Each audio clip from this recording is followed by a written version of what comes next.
Doctor कैसर सजाद, ये फरमाइएगा कि बाज़ अफराद में अभी भी ये मिथ पाई जाती है कि अगर आपको कोरोना हो और आप हॉस्पिटल चले जाएं तो हॉस्पिटल में जो इलाज किया जाता है, जो ट्रीटमेंट किया जाता है, उसके बाद ज़्यादातर लोग ये सोचते हैं कि जो मरीज़ है वो सेहतयाब नहीं हो पाता, उसका इंतकाल हो जाता है। तो ये बात किस हद तक गलत है, इस चीज़ को क्लियर कर दीजिएगा और ये बताइएगा कि मरीज़ के अंदर वो कौन सी अलामात हो जब ये सोचा जाए कि अब उसे अस्पताल मुंतकिल करना है, क्योंकि अस्पताल में अब केसेस की तादाद बढ़ रही है, वहां पर अब यही कहा जा रहा है कि हमारे पास बेड्स कम पड़ गए हैं, आवाम को एहतियात की जरूरत है।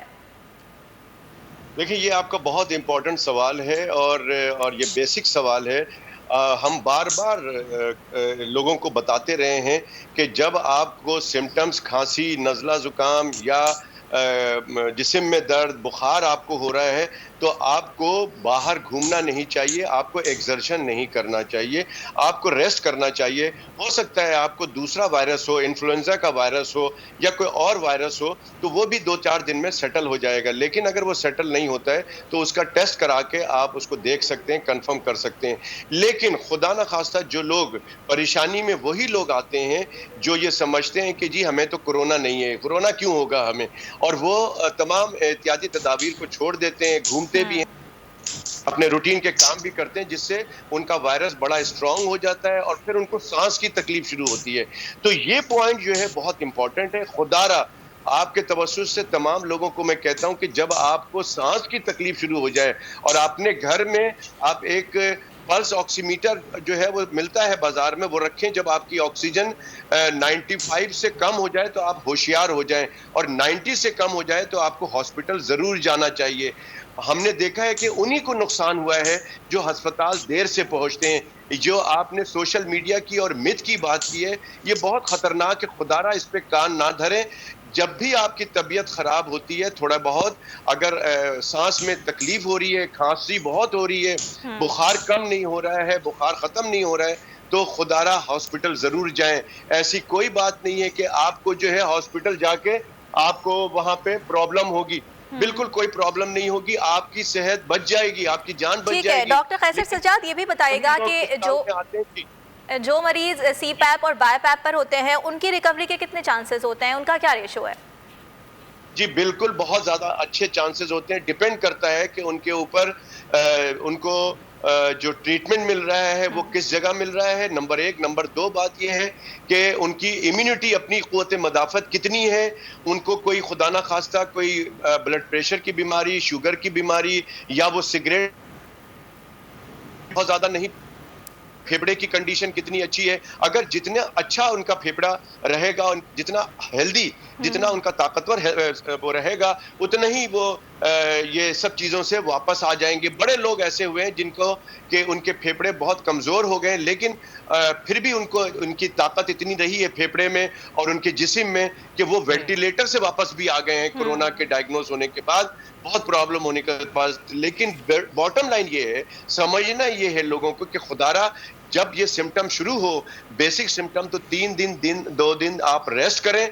वायरस का, तमाम वायरस का यही इलाज है कि आप जो है रेस्ट करें। इस वक्त खासकर कराची में अगर देखा जाए, क्या भी है, डेंगू का बुखार भी है, मलेरिया का भी बुखार है, इन्फ्लुएंजा का बुखार है, तो हर बुखार, हर ठीक है, आराम बड़ी अहमियत रखता है इस तमाम तर सूरत हाल में। डॉक्टर बारी, जो मरीज जिन्हें लंग्स डिजीज हो चुकी हैं पहले, उनको क्या खास एहतियात करने की ज़रूरत है, और अगर खुदा न खास्ता उनको कोरोना हो जाता है तो कितने % चांसेस होते हैं उनके वापस आने के?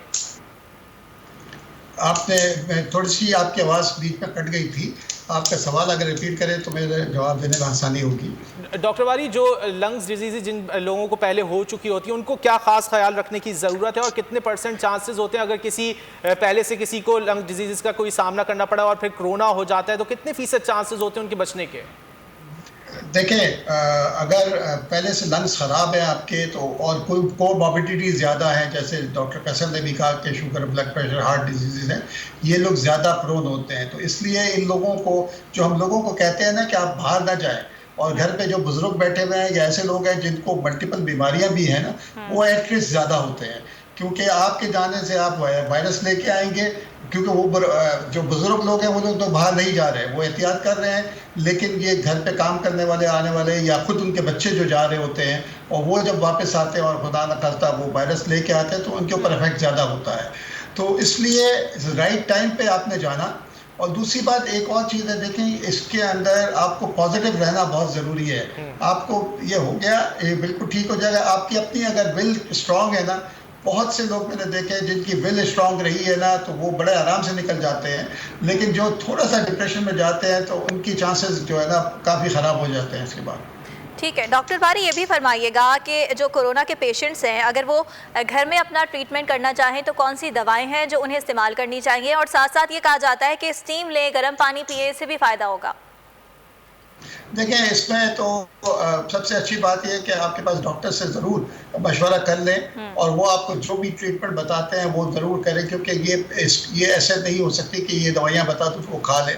वो डॉक्टर से रुजू कर लेंगे, वो उनको बता देंगे और उसके बाद जो है ना टेली डॉक्टर्स भी हैं, उनके साथ भी होता है। घर पे आपके ज़्यादा सिम्टम नहीं है तो आराम से आप आराम करके करते रहें। और जैसे डॉक्टर कैसर ने कहा कि आपका जो ऐसे ऑक्सीजन सिचुएशन मॉनिटर करें, वो अगर 92 से नीचे जाती है तो आप फ़ौरन हॉस्पिटल चले जाएं। हमने ये देखा है कि बहुत सारे लोगों को अगर सही वक्त पे आते हैं, उनके एक्सरे हो जाते हैं और उसमें कुछ स्कोरिंग सिस्टम हो जाती है तो आप उनमें कुछ दवाइयाँ उस वक्त शुरू कर दें और उसके ऊपर डे केयर करते हुए भी रोज़ाना आके वो इंजेक्शन लगा लें।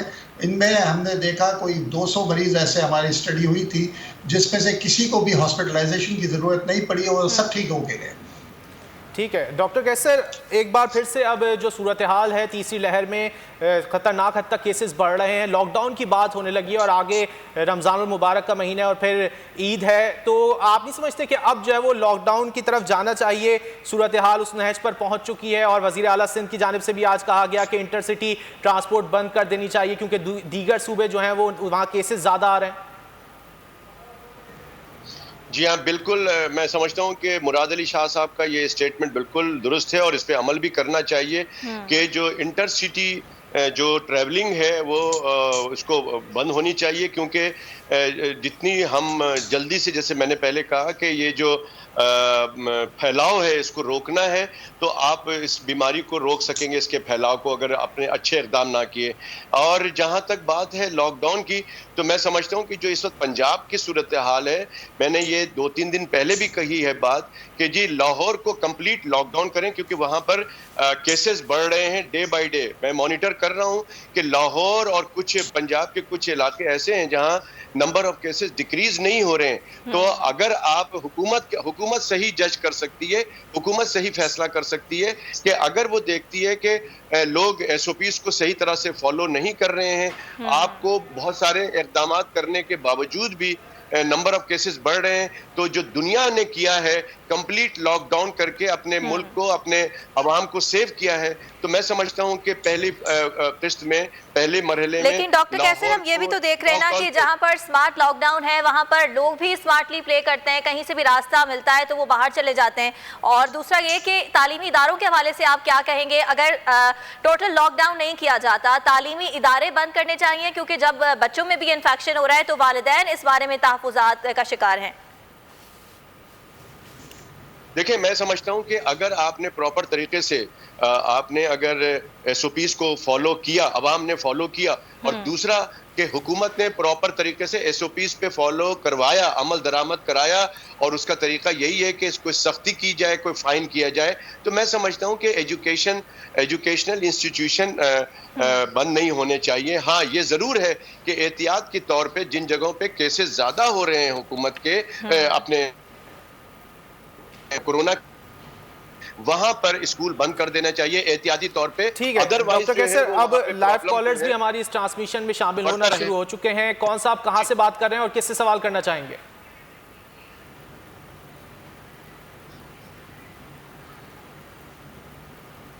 आवाज आ रही है आपको? गालिबन हमारा राब्ता मुनक़ता हो गया। डॉक्टर कैसर कंटिन्यू कीजिएगा, लॉकडाउन के हवाले से आप बात कर रहे थे। जी, मैं यही कह रहा हूं कि हुकूमत की जिम्मेदारी है कि वो मॉनिटर करें। हुकूमत बहुत अच्छी तरीके से मॉनिटर कर सकती है कि नंबर ऑफ केसेस अगर बढ़ रहे हैं तो लॉकडाउन करें, वरना बेहतर यही रहेगा कि आप SOPs पे अमल दरामद करा के अपनी मईशत को भी बचाएं, अपनी तालीम को भी बचाएं, तालीम भी चलते रहे और सब चलते रहे। लेकिन मैं एक चीज फार्मूले पे कि जान है तो जहान है। अगर आप अपनी जान बचा लेंगे तो बच्चा कल तालीम हासिल कर ले, बिल्कुल भी हो जाएगा अगर आपकी जान रहेगी तो। लेकिन खुदा ना खास्ता अगर आप बीमार हो गए और आप सीवियर बीमार हो गए, हॉस्पिटल चले गए, तो आप यकीन करें मैं खुद इस बीमारी में मुब्तला हुआ हूं। बारी साहब को पता है कि मैंने बहुत तकलीफ उठाई है और बहुत प्रॉब्लम उठाई है, मैं भी, मेरी बेगम भी, और हमने अल्लाह ताला का बहुत शुक्रगुजार हैं कि हमें अल्लाह ताला ने अस्पताल नहीं पहुंचाया। हम मॉनिटर करते रहे और इस तरह से हम प्रॉपर खाना खाते रहे।